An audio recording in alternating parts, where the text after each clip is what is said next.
Hey, we'd like to take a minute to thank our sponsor, iZotope, makers of software and plugins for audio repair, mixing, and mastering. We use iZotope products here at the High Gain. It's an important part of how we've been able to bottle pure podcast gold week after week. And guess what? iZotope offers 1 free month of Music Production Suite Pro, which has all the tools you need to mix, master, and repair audio. Also, you can get 10% off all other software using the promo code FRET10. That's FRET10.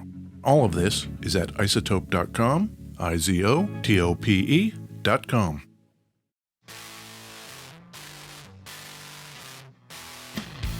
Hey, this is Ed Peterson. And this is John Kiltica, Ed. And this, John, Yes? is the High Gain Podcast. Oh, I can't wait. Do you like that radio announcer voice when I say High Gain Podcast? It's pretty good. Do you practice that? Like in the mirror? No, I don't. I don't. And then I hear it back and I'm like, man. You sound suave. Oh, cool. Okay. That's great then. I wasn't sure. Yeah. Where are you recording from, John? I, once again, am in beautiful West Seattle, Washington, in a basement. What was the temp there today? What was it like? It was in the 50s, and it was, for the most part, clear and sunny. 50s, though. Ugh. I am in lovely Palm Springs. Uh-huh. We're recording. It's like 8 o'clock at night. Yes. That's because I was hiking around Joshua Tree all day. And how hot was it? It was actually kind of lovely, like 75 or 80. Might have gotten a little hotter than that, but not too bad. That's nice. I knelt down to take a photo at one point, and I think just the ground there is just covered with needles. So it's not like you got a knee full of tarantula. Right, exactly. Scorpion. Oh, I hope you don't ever have to find out what that feels like. God, no, John. Scorpion knee. Every street is dark and falling out mysteriously. That's the chance we take to be always working, reaching out for a hand we can't see. Everybody's got a hold on hope. It's the last thing that's holding me.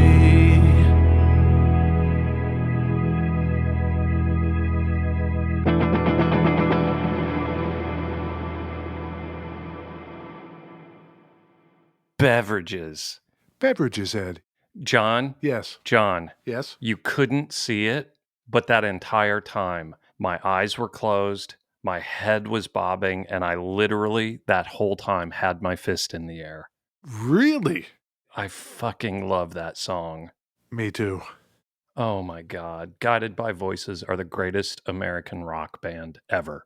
I could not agree more. And viewers will know that lots of times we do a tie-in with the song. There's some fun fact or geographical location or some kind of other trivia involved with the song choice. Sure. This week, that song, Hold On Hope, by the aforementioned Guided by Voices and Mr. Robert Pollard, has no reason for being other than I felt like playing it. I love it. They are literally one of my favorite bands. And since I'm upping my post-production game, it'll be interesting to see what it sounds like in the future time. Well, I have to tell you, a lot of times I hear the song and I'm kind of like, ooh, okay. And then I hear it later and it's like, oh, that's awesome. But some of it's like internet lag and I'm hearing it through headphones and I'm not, Right. This one, don't change a thing, John. It's perfect. But, do some post on it. Sure. Yep. Jay Carney, Barack Obama's former press secretary. Yes. Do you know this? Like that he used to make Guided by Voices references in presidential press conferences all the time? I think I did know that. His final press conference, actually, he came out to a Guided by Voices song. They played it for him, and then he walked out and did the final press conference. That's perfect. On that note, Ed, what are you drinking? Orange juice with Topo Chico in it, so like a fizzy orange juice. Oh, that's crazy, Ed. Yeah. What do you have? Well, I've got an Orangina. Mm-hmm. It is a sparkling citrus beverage Yep. made with real orange pulp. Here's shitty Southern California Ed. Wake up in the morning, go outside, pull 5 or 6 oranges off the tree, juice them up. That's what I'm doing. But sure, Orangina's good too. I'm on the side of history. This was invented in the 20s or maybe the 30s by a cat in Algeria. Oh, Yeah, 1936. Algerian Orangina. I bet that shit's fire. How is it? It's very good. I've always liked Orangina. Guy like you? You kidding me? Silly for him. Come on. Do you want to know what that guitar was? Oh, it sounds to me like I still have a pedal on somewhere. Yes. You played the chord with that pedal on, and I bit my tongue to not go into my whole thing about, how the tone wood matters. Because, when you wash it in like 10 seconds of reverb and delay, come on. Hey, but listen to this thing. That's nice. This is a Breedlove.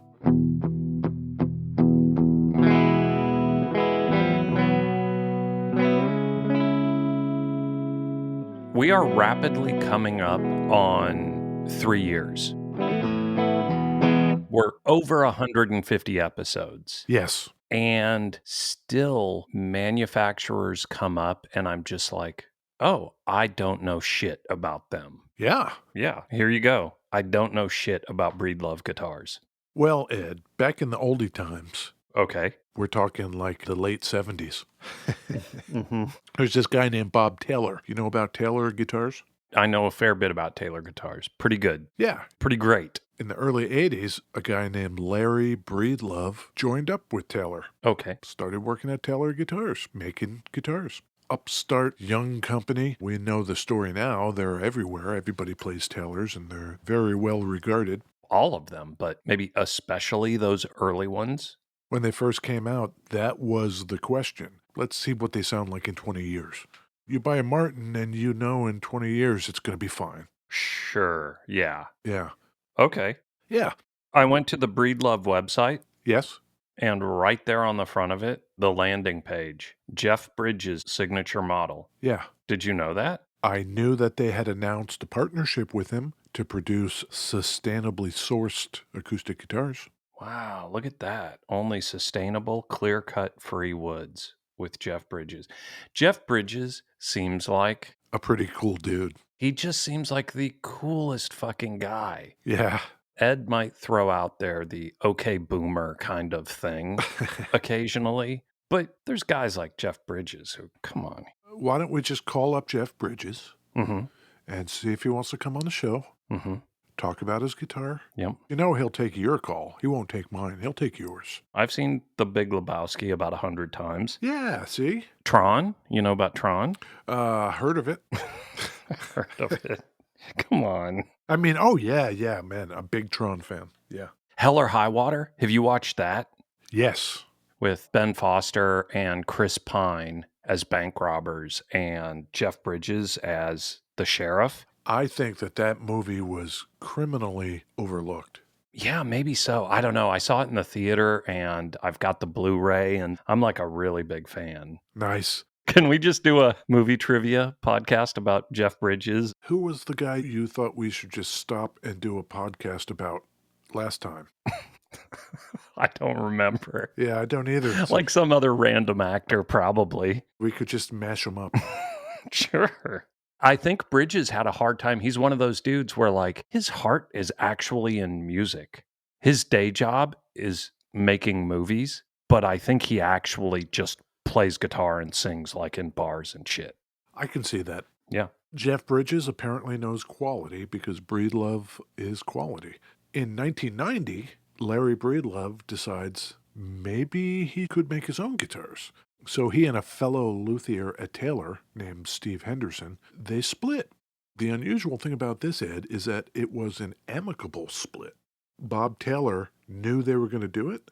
Bob Taylor helped them set up tooling for their enterprise. Even after they had moved to Oregon, a place called Tumalo, Bob Taylor made them the official warranty repair center for Taylor guitars, Oh, that's cool. so that Larry Breedlove and Steve would have some income while they got themselves on their feet with Breedlove guitars. That's pretty cool of Bob Taylor. I think so. We talk about that a lot with the pedal manufacturing, and that community seems super collaborative. Yeah. Maybe we discuss it less in the guitar realm. It's nice to know that it's there to some degree. That's great.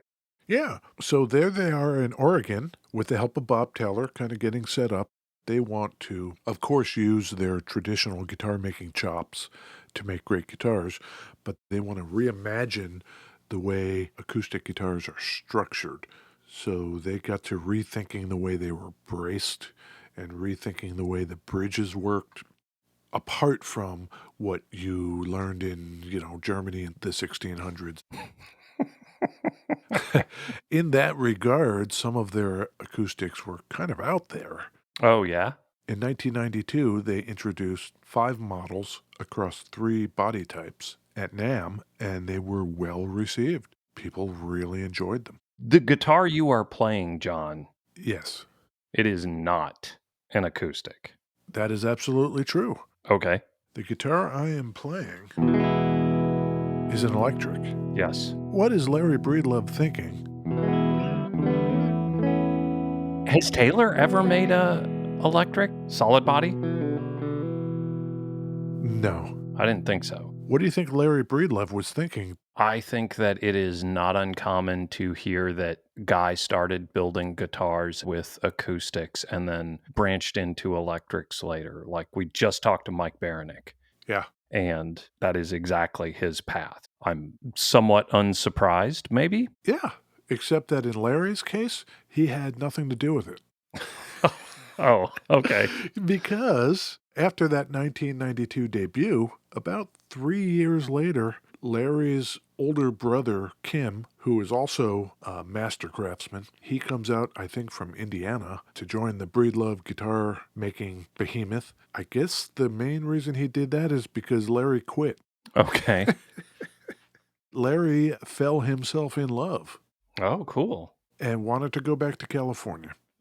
So that's what he did, and he went back to Taylor, Wild. Oh, okay. and that's where he is today. Where's the Taylor plant? Taylor, California? El Cajon, California. Sounds coastal SoCal. I believe it's San Diego County. Oh, I don't know my California counties too well. San Diego County is probably about as south as you can get and right on the water, would be my guess. If we had one of those internet boxes, we could look up El Cajon. I'm just going to guess. Okay, cool. That's even better. I'm going the John route on this one. Yeah. So Larry's out of the picture. Now it's Kim and the rest of the crew there at Breedlove. And he's probably a long hair. He's probably one of them long hair types that wants them electric guitars. Could be, because in 2007, that is exactly what they do. They debut these electric guitars at NAMM. In fact, the one I am holding, the Mark I, gets Best in Show at NAMM in 2007. No kidding. It's a strange shape. I'm looking at it on the site right now. Oh, okay. How would you describe this shape, Ed?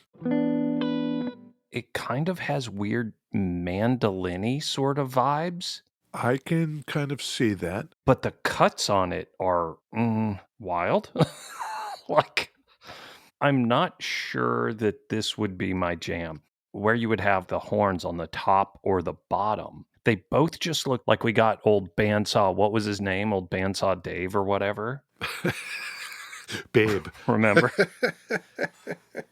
Dude at the Fender plant who like took a guitar body and then just decided to hack random parts off of it. It looks like that. It kind of does. It kind of looks like there used to be a horn on the bottom and someone just decided like, well, fuck that. And Cut it completely off. yeah, Whereas the horn on the top, they just cut the tip of it off. just the tip. Just the tip. Yeah. Come on, clean it up, dude. This thing, Ed, is asymmetrically chambered. It's a mahogany body, and it's very lightweight because of the chambers. But instead of cutting out X amount of wood evenly across that entire structure. They did it strategically only in certain places to try to even out the tone. I can feel the body resonating as I play. So if that's what they were going for, they nailed it.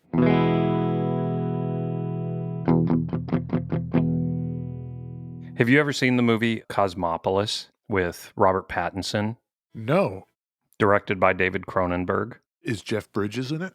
No, but he has a prostate exam in the back of a limousine. Who does? Robert Pattinson Oh, gets a prostate exam in the back of this limousine. And the doctor's assessment is that he has an asymmetrical prostate. oh. They never go into what that means or if that's bad or not. It stuck with me, like asymmetrical chambering, Pattinson's prostate. Their marketing about this asymmetrical chambered body says that it imparts a lively resonance. I can vouch for that. After this long, John, Yes? I think I'm getting to the point where I can hear when a guitar is chambered a lot. They have a way different tone. Oh, sure. Let me give you the rundown. Do it. It's got 2 pickups, pickup selector switch, volume, and tone. That is it. The fretboard is ebony and it's bound. The top is figured maple. The neck and the body are mahogany. The pickups on this happen to be Lawler Imperials. The pickup selector is also in a weird spot. It's behind the bridge and down a bit. I thought you might like that because it's out of your way. Yeah, I don't know. It's way out of the way. It's way out of the way. It's at the back of the guitar.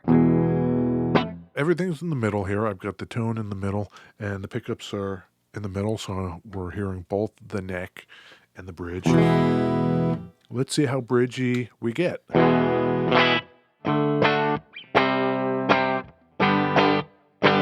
Pretty bridgy. Mm-hmm. Should I put a little something on that?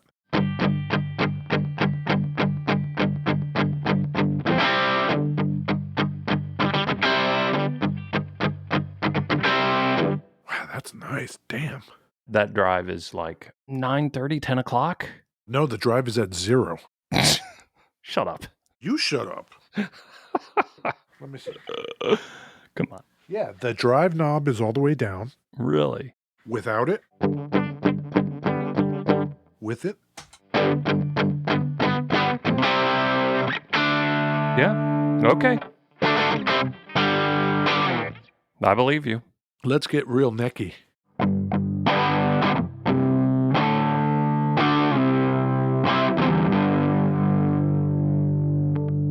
Boy, that's nice. I have to tell you, John, Yes. I'm sitting here as you're walking through it, and I'm looking at the pictures on Thunder Road guitars. That is where we got this, courtesy of Uncle Frank and the gang over at thunderroadguitars.com. Just under 7 pounds. Beautiful. Yeah. But I don't think I could play this guitar, John. We've talked in the past about gut reaction. Yeah. Are we talking eyeball guts or ear guts? Yeah. Eyeball guts, I probably wouldn't go anywhere near it ever. We are on our 1-year anniversary of not being in the same room together. So for the last year, I only go off like pictures and then what I hear. But yeah, my eyeball guts are like, oof, not the body shape I'm looking for.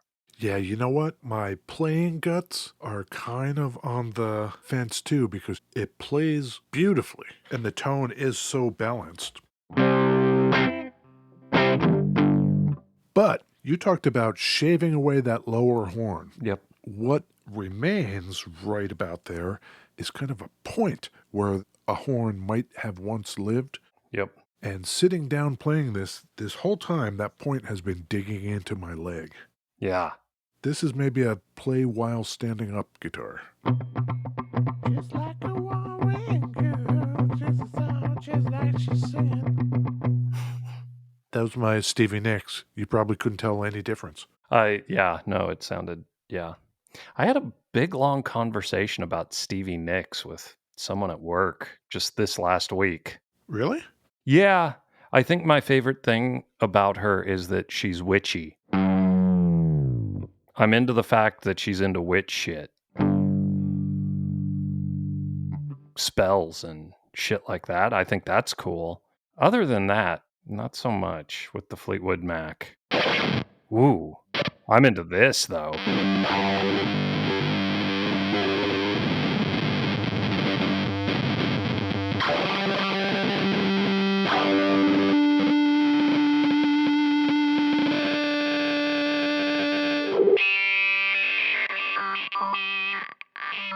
You like that? That's Mantic and Recovery, right? It is. Double recovery. It's Mantic into the Phantom Operator into the shortwave. The Phantom Operator and the Mantic are both standouts where like you hit those and it's just like, oh, they are both very cool pedals.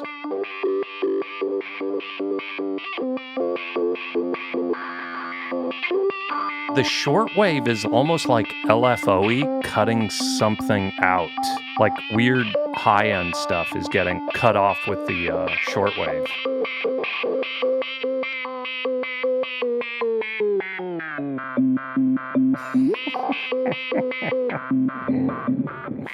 Was that the whammy? Yes. So, Ed, here's the thing. Yeah. In 2010, Breedlove gets acquired by two old hippies. And I don't mean that to be descriptive. That is the name of the company. Two old hippies. I was totally like Ben and Jerry. They own other guitar companies, Tom Badell Guitars and Great Divide Guitars. I must say I'm not familiar with either of them. So that's 2010, you said? Yeah. So they come out with electrics in 2007, 2010, they get bought. Yeah, and they move from Tumalo, Oregon to be with the other guitar companies that Two Old Hippies owns. Then they are all under one roof in Bend, Oregon. A weird consequence of this is that in 2010, they announced the immediate cessation of all electric guitar production. Oh, really? Yeah.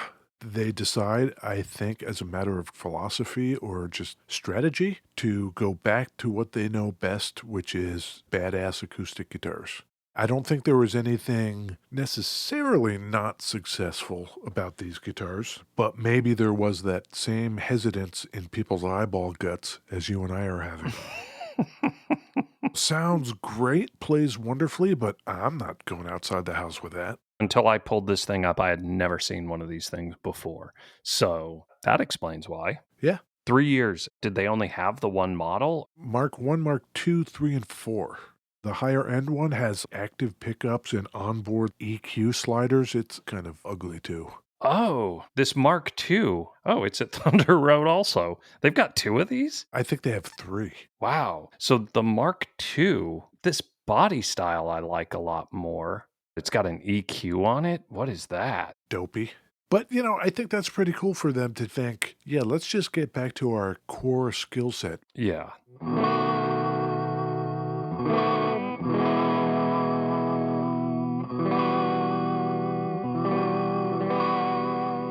I'm going to say a thing that feels weird. If they're making this thing that they're kind of half-heartedly into and they're not really selling and their acoustics is their core competency, stick with that. Yeah, totally. You can't fault them for that. Not at all. I mean, Jeff Bridges is into these things and that dude can afford any guitar he wants to buy. And for some reason, he decided that Breedlove was like the acoustic he wanted. Okay. The dude was in Tron. We should get him on the show. We should. I'm going to work on it, John. Okay, good. Sending positive vibes Jeff's way because I know he's going through some chemo rounds right now. Looks great with hair, looks great without hair. That is the story of the Breedlove electric guitar. 3 years in the making and then fades into the sunset. What do you think of that? I think they are the perfect guitar for someone. You might be right. Yep. Just maybe not us. Maybe not Ed Peterson or maybe not John Kilteca. You want something that sounds great? You'll never look back. Just don't look. Just don't look at the guitar you're holding. And play it standing up. What do you want from the high gain? Do you want me to just like sit here and I love the way it looks? No, that's not what they want. No. They want the real deal. They want the unflinching reality of our unvarnished opinions. Oh my God, that sounds great. Yeah, our uninformed pronouncements. Yeah. We could post a bunch of these pictures, Ed, Where at? on the interweb machine. Oh, We can put them on our Instagram account okay. at the High Gain. Also, I have a feeling a lot of people just have this in their podcast feed. It might be worth actually every once in a while going to thehighgain.com. Yes, viewers should know that for every episode, we lovingly craft a page of notes that reviews the beverages we had, tells you again what the song is we played for the beverage song. There are pictures of every pedal we played in the episode in case you can't remember what they were. So much more than just the episode. Yes. That is a true thing that I don't think we call out hardly ever. Yeah, man. Every episode, we follow these up and we do a bonus episode. And I've been posting those on our Patreon, and those are like video episodes. That's right. All right, John, Okay, Ed. let's call it. That was great. Bye. Okay, bye, Ed.